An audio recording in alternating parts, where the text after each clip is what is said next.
This is Sunrise Extra, streaming live on Wave Now.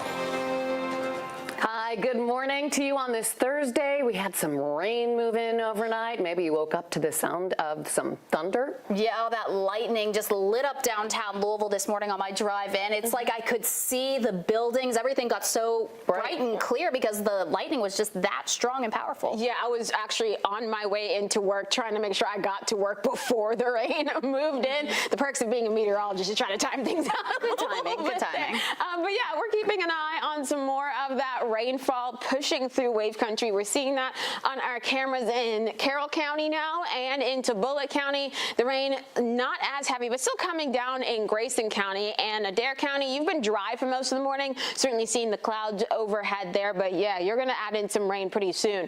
What we're dealing with right now across the region, we are still seeing a little bit of that light rain and some drizzle showing up in portions of Grayson County where we still have the flood advisory until 7 a.m. Central Time.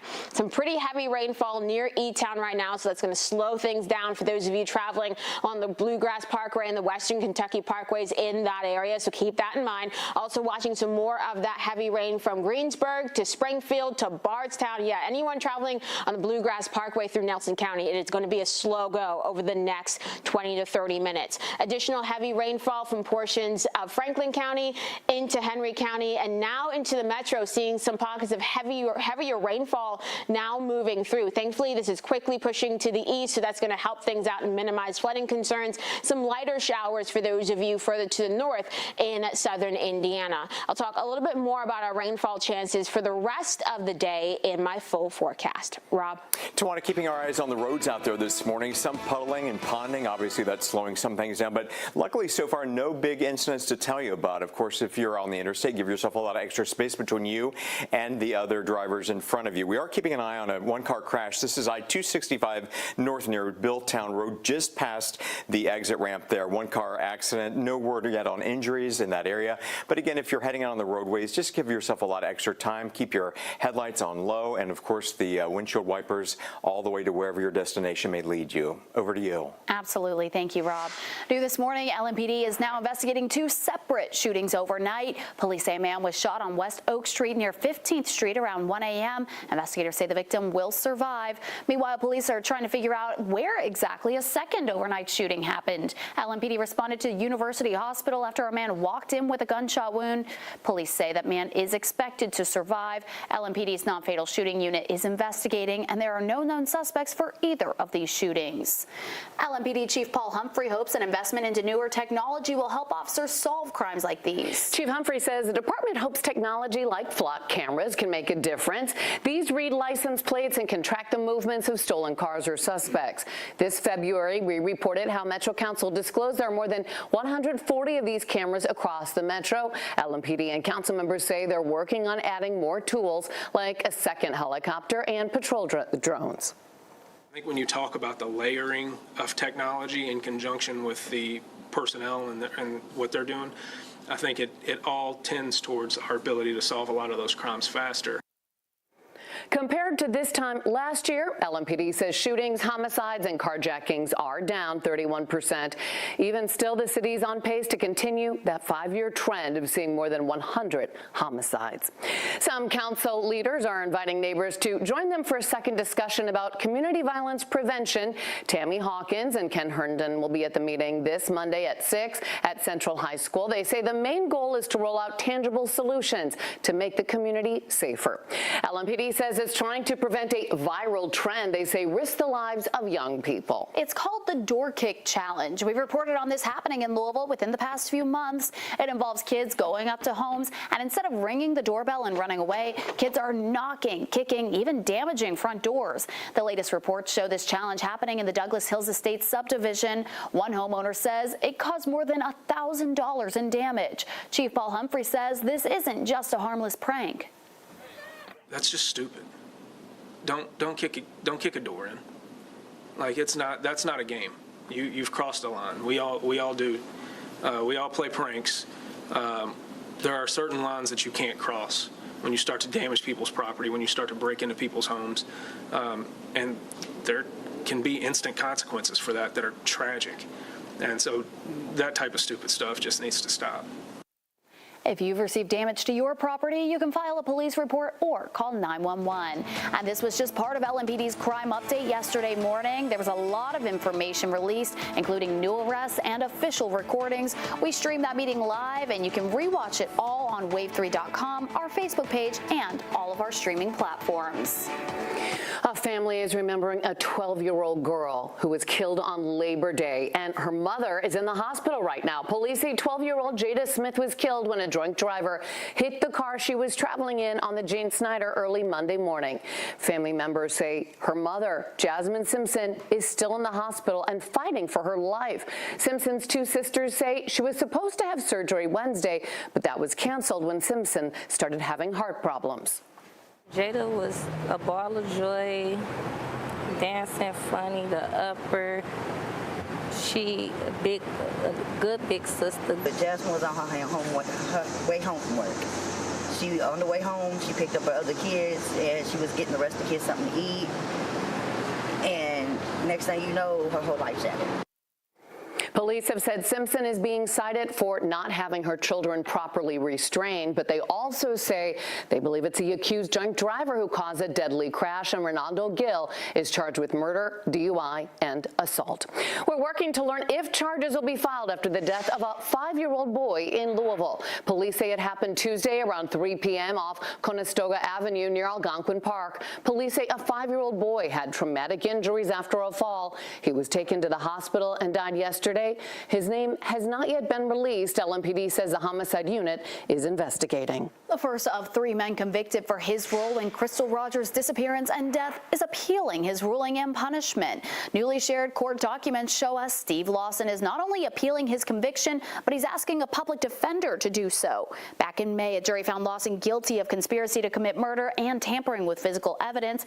Prosecutors said he touched evidence in Crystal Rogers' car to cover up clues about her disappearance in 2015. Lawson was sentenced to 17 years in prison. Wave News legal analyst Leland Holbert talked about what the specific documents mean and why we often see appeals filed so soon after convictions. There's a lot of inmate appeals from prisons that they're looked at a little more quickly, probably because sometimes they're just, I don't want to say frivolous, but it's just they've got nothing to lose, and they can tell on the motion. So if there's actual palpable error or judicial mistake or things that were biased against these defendants, those would stick out pretty quickly, and they would be put in the top of the motion. I think an appeals court could tell pretty quickly if there's ripe issues, and then they can decide if they want to hear it and consider it. The 2 other men convicted in the case, Steve's son Joseph and Rogers' boyfriend at the time, Brooks Houck, are still waiting to learn their punishments. A jury recommended life in prison for Houck. They suggested 25 years in prison for Joseph. Holbert says both men still have several legal options. I don't know personally, but for Brooks Houck, I understand his family has resources, and also they both got maximum sentences. So as I said earlier, the whole nothing to lose fits them as much as anybody because they can't do any worse than they've already done, assuming there's not other new crimes, but that wouldn't come out in an appeal. So I would be shocked if they don't appeal. Joseph Lawson and Brooks Houck will learn their punishments on September 17th. The future Robley Rex VA Medical Center in Louisville is getting closer to completion. Developers say it will enhance and honor veterans and also offer advanced health care in a comfortable and healing environment. This week, project managers gave us an inside look at their progress and a timeline for the project, which initially started more than 20 years ago. Wave News reporter Rob Wells is here with an update. Rob. Yeah, and Olivia, talks began in 2004 for a new vision for healthcare for veterans in Louisville and the Commonwealth when a Capital Asset Commission recommended the construction of that new VA medical center. Then in 2006, a formal announcement that a replacement hospital would in fact be built. Finally, in November 2021, groundbreaking began on the 34-acre project, which is just off of Brownsboro Road. Project managers gave us an up-close look at the progress this week with an army of construction teams working nonstop to complete the facility, which is slated to be done next year. The $840 million construction contract was awarded to Walsh Turner Joint Venture that's based in Chicago.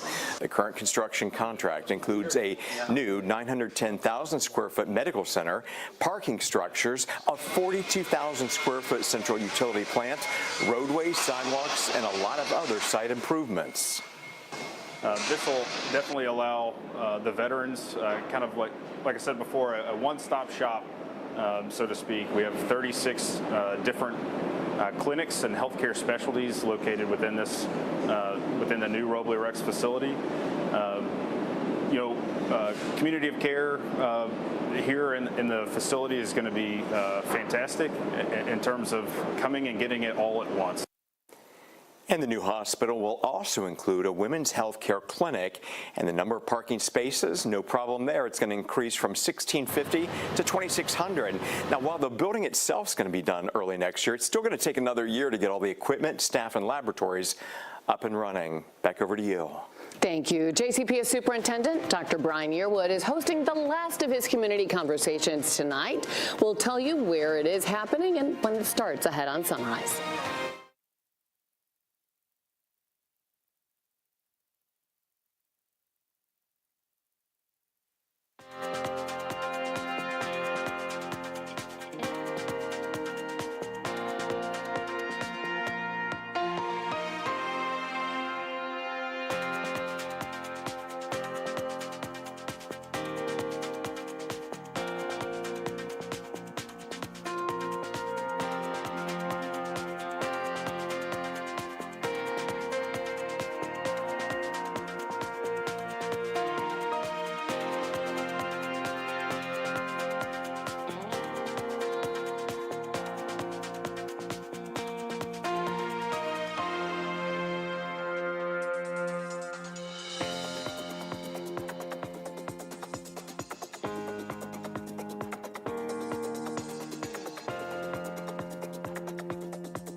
Thousands are expected to make their way to Jeffersonville this year for the Gaslight Festival. It starts today. It goes back decades. It is now the 5th largest gathering in the region. It's centered in the Gaslight Square. The festival has evolved into a celebration. It's become a tradition for so many people in J-Town, and it begins the blood drive at the Jeffersonian. That starts at 1 o'clock today, and lots of other events going on over the next 10 days.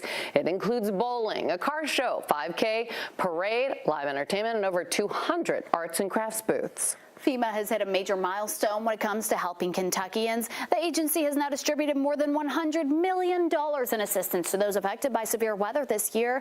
Around $63 million of that went to people with the losses from the storms and floods in February. People affected by severe storms in April got $32 million, and over $3 million went to households damaged by the May tornadoes. Lots of disasters we've had in Kentucky, and it's only September. Right, that's so true. And Tawana is here right now. Do we have to worry about any of these showers that were heard this morning for later? As we head into the afternoon, we're going to gradually dry out, but we're still going to keep some spotty showers here and there for the rest of the morning and into the afternoon. The rain not expected to be as heavy as what we saw earlier today, but still something that we'll keep an eye on. So the front and the area of low pressure now making their way through our region with some additional showers and thunderstorms off towards our west that we'll keep an eye on. Those will just drift through for the rest of the day. So far today, most of us have seen anywhere from ½ inch to 1 inch of rainfall. That's the green on your screen. But notice where we have that yellow showing up from portions of Breckinridge County and into parts of Grayson County. This is where we've seen nearly 2 inches of rain,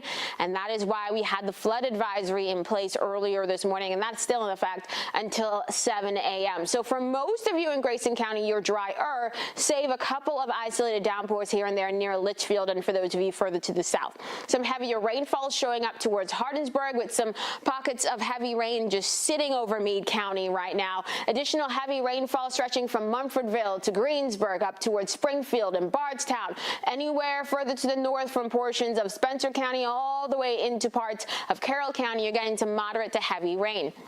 Some more of that heavy rain now pushing through portions of the Louisville metro from Okolona over to Middletown and Crestwood, getting in on some of the heaviest rain. But thankfully, all of this is moving quickly to the east, and that is helping to mitigate some of the flooding concerns that we have across the region. From Perry County up into Jennings County and over towards Lawrence County, a few lighter showers are still pushing through your area. We're seeing the heavy rain coming down for those of you in Bardstown, and our SkyTrack camera there certainly looking like a gloomy morning for sure. Over the next 12 hours, our temperatures, while they're sitting in the 60s, low 60s right now, going to try to warm up as we head into the afternoon, but with the fact that we have the clouds overhead, the rain in the forecast, that is going to be a difficult process. If we can get those clouds out of here a little bit more quickly, that could allow our temperatures to jump into the low 70s for some, but not everyone this afternoon. We're going to continue to watch for more of these scattered showers around for the morning hours. Once we get into the afternoon, especially after lunch, this is when we'll see that gradual drying trend first in Indiana,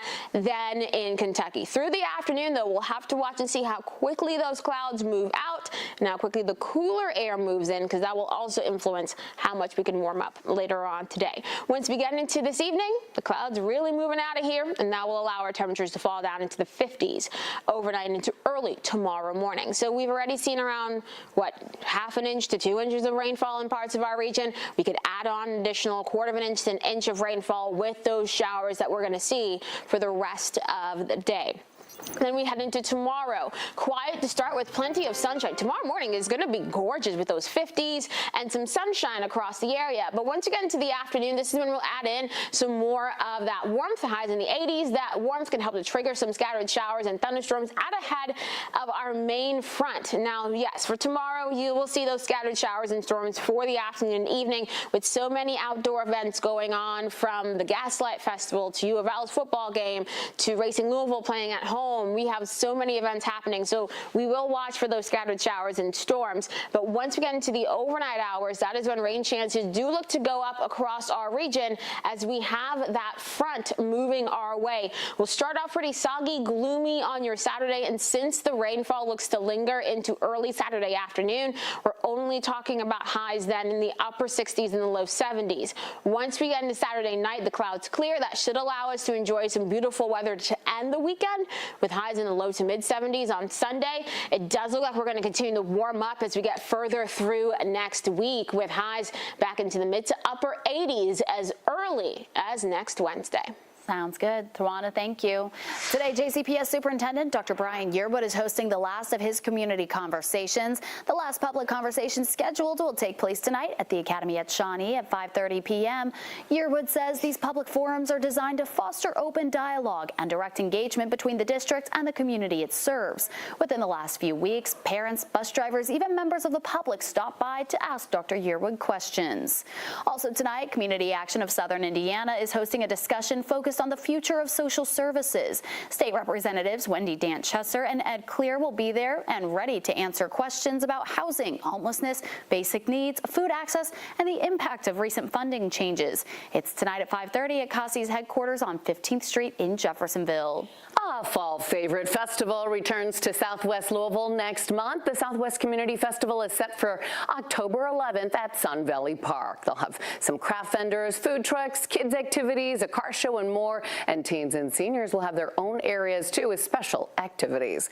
And this year they're adding a 5K race. The Southwest 5K will start at 9 a.m. at the Farnsley Mormon Landing, and then the festival itself gets going at the park at 10. Next week, the Kentucky Transportation Cabinet is letting people discuss ways to improve the outer loop. That meeting is September 10th from 5 to 7 p.m. at the South Central Regional Library on Jefferson Boulevard. KYTC says it will take the feedback it gets from the meeting to inform their study on congestion out on the outer loop between I-65 and Shepherdsville Road. An online survey on this project will also go up after the meeting is over. Well, that Powerball jackpot keeps getting closer to $2 billion. You'll see how lottery fever is driving up ticket sales in Kentucky.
Well, crews at the Fair and Expo Center are busy building a number of stages and sets for the two major back-to-back music events. We're talking about Bourbon and Beyond, which starts next week, going from September 11th through the 14th. Then the following week, it's Louder Than Life. Between the two festivals, event planners expect close to 400,000 people will pack the Expo Center grounds. And to make it a successful event, crews say they want to focus on safety and security, but they always have so much fun out there. Oh, for sure. And you have another chance to become a multi-millionaire many times over. Yeah, that's because nobody won last night's Powerball jackpot lottery. The jackpot expected to grow to more than $1.7 billion. The odds of winning the grand prize, though, are just 1 in 292 million.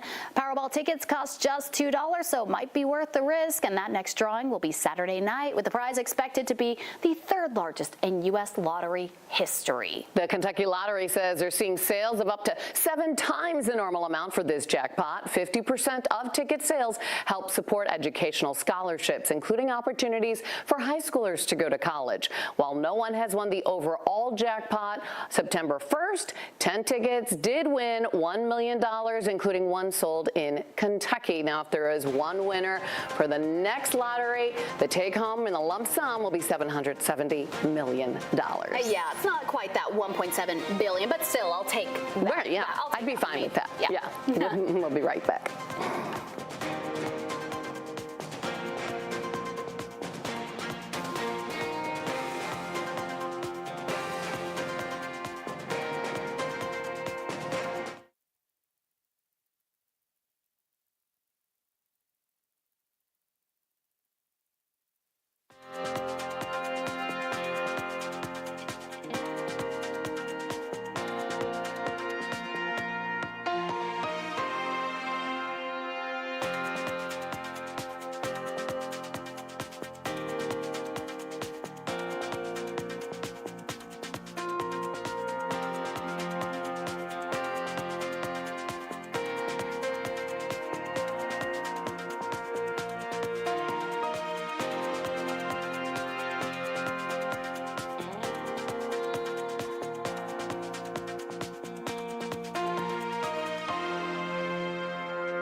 This Wave News Update is sponsored by Oxmoor Auto Group.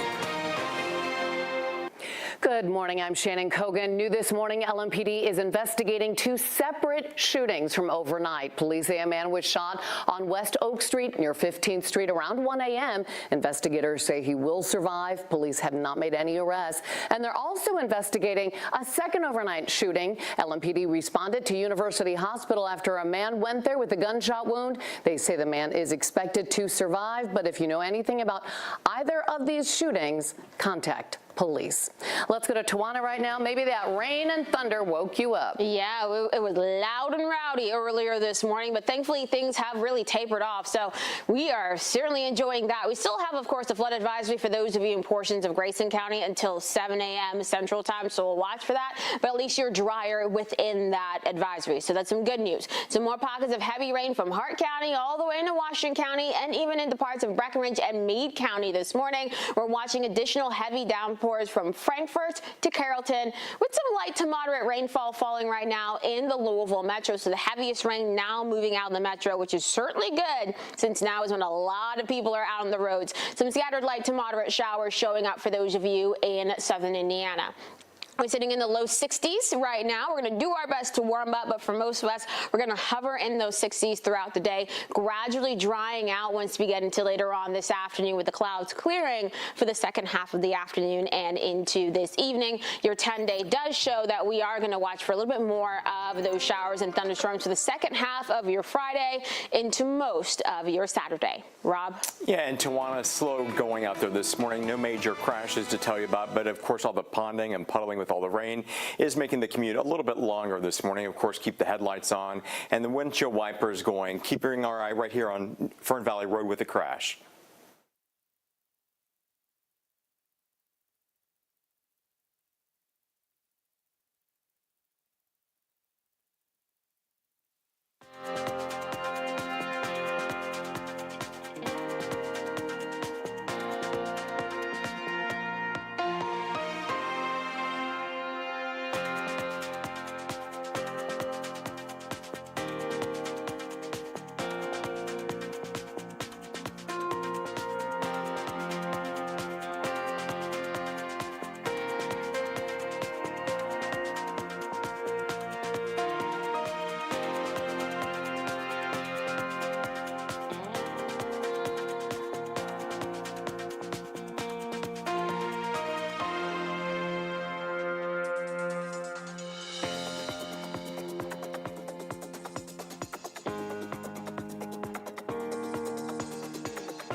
Thank you for joining us here for Wave Sunrise Extra. I'm Olivia Russell, getting back into the workflow here, joining us for our second half hour of Sunrise Extra. Took some time off for a vacation. Shannon had some days off, but now we're getting back into the workflow here with our extra half hour of Sunrise Extra. We have a lot to get to this morning, including, of course, our Touchdown Friday Night Game of the Week, plus some of the happenings in Washington. But first, let's focus on Indiana, where Indiana's new tax law is forcing more local town leaders to make difficult budget decisions.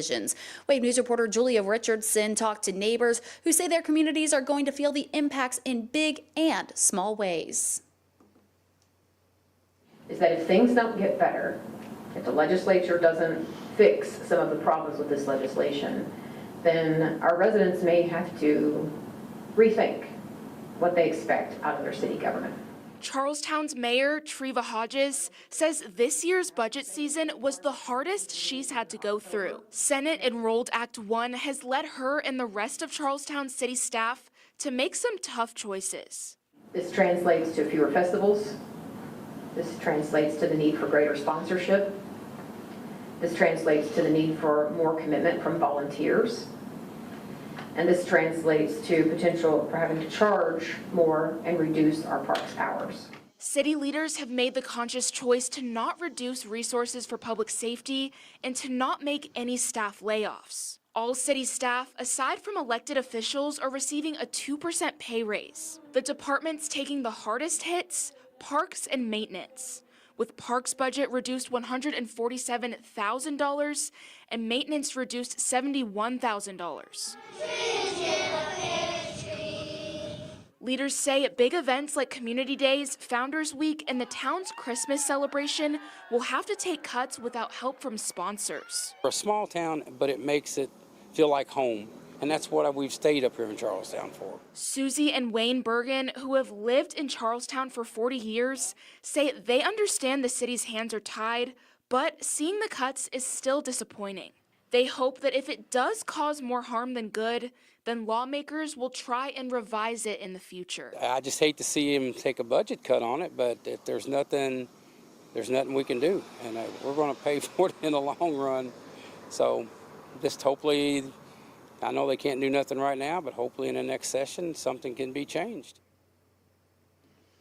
Charlestown budget passed a first reading, but it must pass another vote to become final. And it's not just a Charlestown issue. We've reported on both Clarksville and Jeffersonville officials citing that bill as already impacting their budgets. A teenager is dead and an 18-year-old has been charged. Another teenager also injured after a shooting in Valley Station. Today, an 18-year-old who police say shot and killed another teenager is expected to appear in court. Jeremiah Robinson is charged with murder and second-degree assault. Police say he shot a 17-year-old boy in the head who later died at U of L Hospital. His name has not been released yet. Another teenager who was also shot in the leg is expected to survive. LMPD says they caught Robinson when he showed up to St. Mary's Hospital with a gunshot wound to the arm. Police have not released a motive for that shooting. Robinson will be arraigned this morning at 9 o'clock. The man who police say had been on the run for 12 years after stabbing 2 people to death and then setting a house on fire is back in southern Indiana. Carlos Alberto Bonilla Canengues has been in federal ICE custody in Georgia, awaiting deportation to El Salvador when a records check flagged him. A DNA sample taken from Bonilla Canengues matched that of the killer from a deadly stabbing and house fire in Clarksville back in 2013. Miguel Rodriguez Solis and Julio Cesar Ventura Mazon were victims in that case. A Clark County judge appointed a public defender and ordered Bonilla Canengues to be held without bond. He's due back in court on October 7th, and he's set to go to trial on February 24th.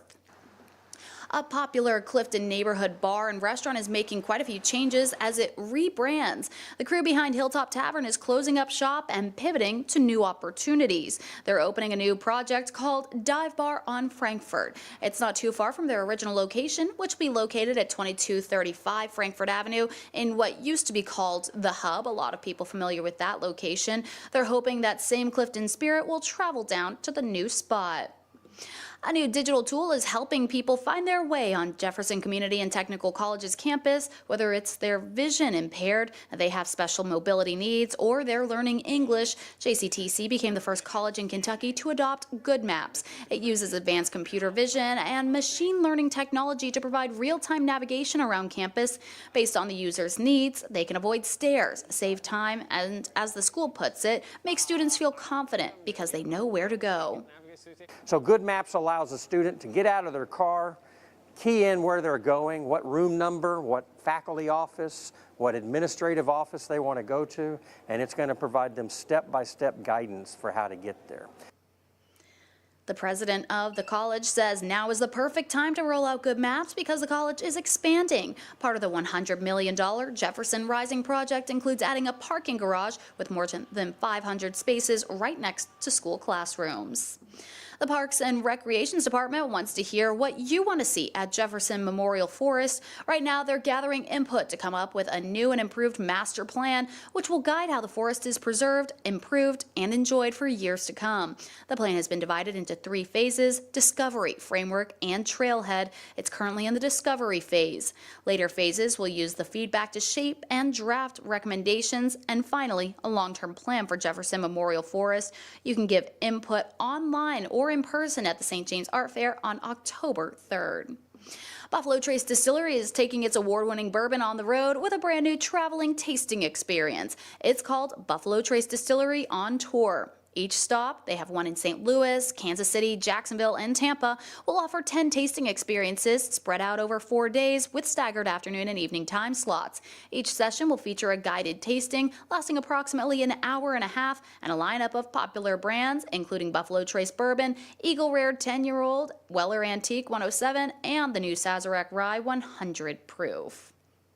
This morning, we're highlighting what's good in our community because we know we just need some uplifting stories every once in a while. And that's why Wave News anchor Myra Ansari is looking at what's good at a place in Louisville and showing people what love can look like. So I loved the front porch. Inga Arvin and her husband saw potential in this house on Alfred Avenue in Louisville's Portland neighborhood. But this house didn't always look like this. Boarded up and run down, they knew they could turn this house into a home. But this property was part of a package deal. So when we purchased the house, it actually came with the community center building next door, which is about 20,000 square feet of space with a basketball gym and a ballroom. The Mackin Building gym has a lot of history. Muhammad Ali boxed in here back in the day. The ABA basketball played here. If you were invited to play basketball at the Mackin, you were a hooper. The Arvins noticed that there was a need for kids to have a safe place to play in the neighborhood. So we opened the gym and we had very quickly probably 100 to 200 kids coming every day. Let's be real, the Portland neighborhood doesn't get that much love. A lot of the homes are run down. They also face a lot of crime, drugs, and poverty. The thing about love, it often has a chain reaction. When you start to love something, you want to take care of it. You want to see it thrive. Wow. And that's what the Arvins did when they moved into the Portland neighborhood. They came up with Love City. The idea is to invest in your community and love your neighbors. Soon after, the gym opened up. So we're going into the basement, and this is where we have classrooms. The mission to help grew. So we do assessments. There is now a private pre-K through 5th grade school called Mighty Oak Academy. So this group's working on multiplication and long division. In order to go to school here, kids have to live in the Portland area.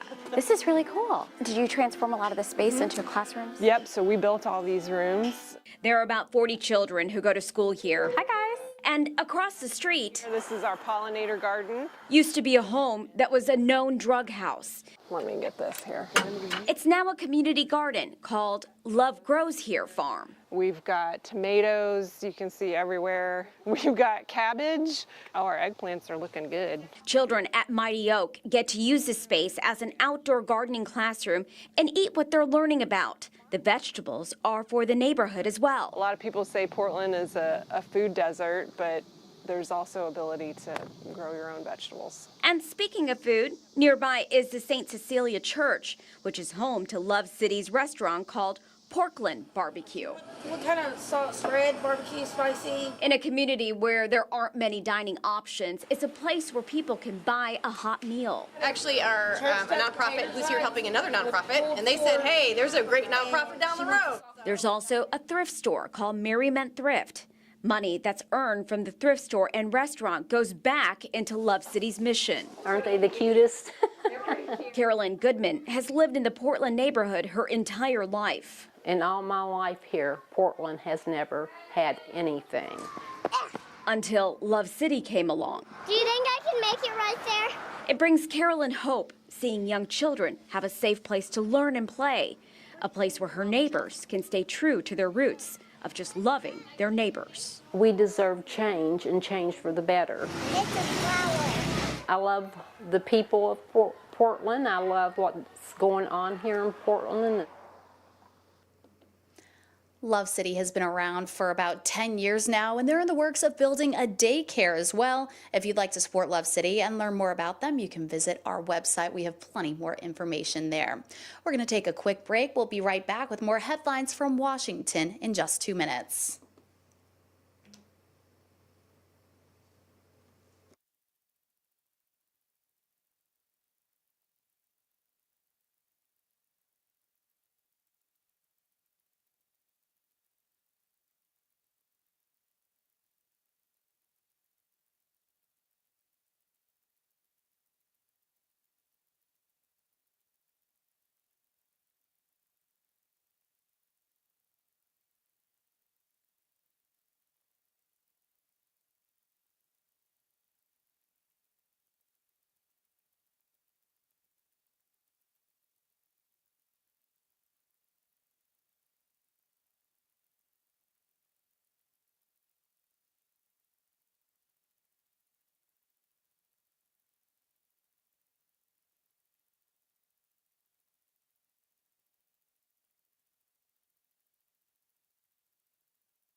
Thanks for staying with us here for Sunrise Extra. Today, U.S. lawmakers will question Health and Human Services Secretary Robert F. Kennedy Jr. He's expected to testify before the Senate Finance Committee. Since becoming America's top health official, Kennedy has purged top government vaccine experts and fired the director of the Centers for Disease Control and Prevention. Kennedy has also slashed $500 million in mRNA vaccine research. A bipartisan group of House lawmakers wants to ban stock trading for members of Congress. Republican Congressman Chip Roy and Democratic Congressman Seth Magaziner have been working behind the scenes on the bill. There's growing concern that lawmakers have an unfair advantage on the stock market given their access to trading information. A similar bill in the Senate advanced out of committee in July and is awaiting a Senate floor vote. Major tech leaders will be visiting the White House today. President Trump is hosting a Rose Garden dinner for a number of tech CEOs. The guests include Meta CEO Mark Zuckerberg, Apple CEO Tim Cook, and Microsoft co-founder Bill Gates. The White House says this is the first event to be held at the newly renovated Rose Garden patio. First Lady Melania Trump is also hosting an event at the White House, which will focus on artificial intelligence. President Trump is also scheduled to speak with Ukrainian President Volodymyr Zelensky today. President Trump is encouraging Ukraine and Russia to make a ceasefire deal to end the war in Europe. According to the White House, there is currently no scheduled phone call with Russian President Vladimir Putin. Trump says Russia will face consequences if steps aren't taken to end the war. Russian President Putin, though, says he's now willing to meet with Ukrainian President Volodymyr Zelensky in Moscow. Ukrainian officials dismissed the idea of meeting in Moscow, though, calling it an unserious proposal. They pointed to repeated assassination plots against Zelensky since Russia's full-scale invasion in 2022. Transportation Security Administration, though, said it screened nearly 10.4 million people over the four-day Labor Day holiday weekend. That's a more than 3% jump from the same time last year. The TSA said Friday marked one of the busiest days in its history, with more than 2.9 million passengers screened. That's the highest number ever for a Friday before the holiday. Sports betting is a booming industry, and while experts say it can be a fun fall hobby, especially during football season, gambling can also turn into a severe issue. In today's Health Minute, Mandy Gaither has the warning signs of gambling addiction and how to get help. It's an addiction that often isn't as obvious as others, but severe gambling problems can have a significant impact on a person's life. This is something that, an individual could potentially, keep to themselves. The National Council on Problem Gambling defines it as gambling behavior that's damaging to a person or their family, often disrupting their daily life and career. The organization says warning signs include thinking about gambling all the time, feeling the need to bet more money more often, trying to win money back, feeling restless or irritable when you try to stop or cut back, feeling like you can't control yourself, and gambling despite negative consequences. In extreme cases, it can also cause bankruptcy, legal problems, the loss of your job or family, and suicidal thoughts. And the right mindset comes down to knowing the odds, understanding the game, and most importantly, keeping it social. Devices make sports betting easier than ever, so the American Gaming Association says to think before you gamble and monitor your behavior. If you choose to place a bet, make sure you're doing it on a legal site with responsible gaming protections. If you're someone that's concerned about a loved one involved in this activity, trying to keep an eye on their habits and what he or she might be demonstrating in some moments when you're watching the game. If somebody is sort of displaying those levels of anxiety around an important moment in the game, it might be an opportunity to just ask that person, give that person the space to communicate. For Health Minute, I'm Mandy Gaither. Stick with us. We're going to take a quick break. We'll be right back with a preview of the NFL season opener.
Well, so many people looking forward to this. Tonight, the NFL season officially kicks off. The reigning Super Bowl champion Philadelphia Eagles will take on the Dallas Cowboys, and you can watch that season opener on Wave and NBC. Kickoff is at 8:20 tonight, and we're also the home of this year's Super Bowl. Excited to see who will play in that.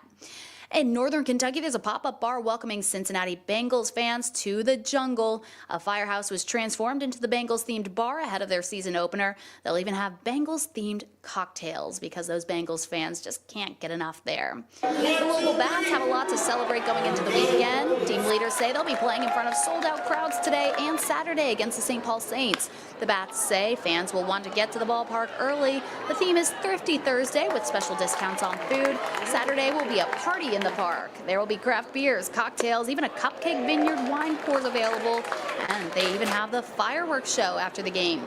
Tickets are still available for 9 of Louisville's 11 remaining home games. All eyes will be on Say Next Friday for our Elite Smiles Touchdown Friday Night Game of the Week, and sports reporter Dusty Baker caught up with their senior leader at quarterback ahead of the kickoff.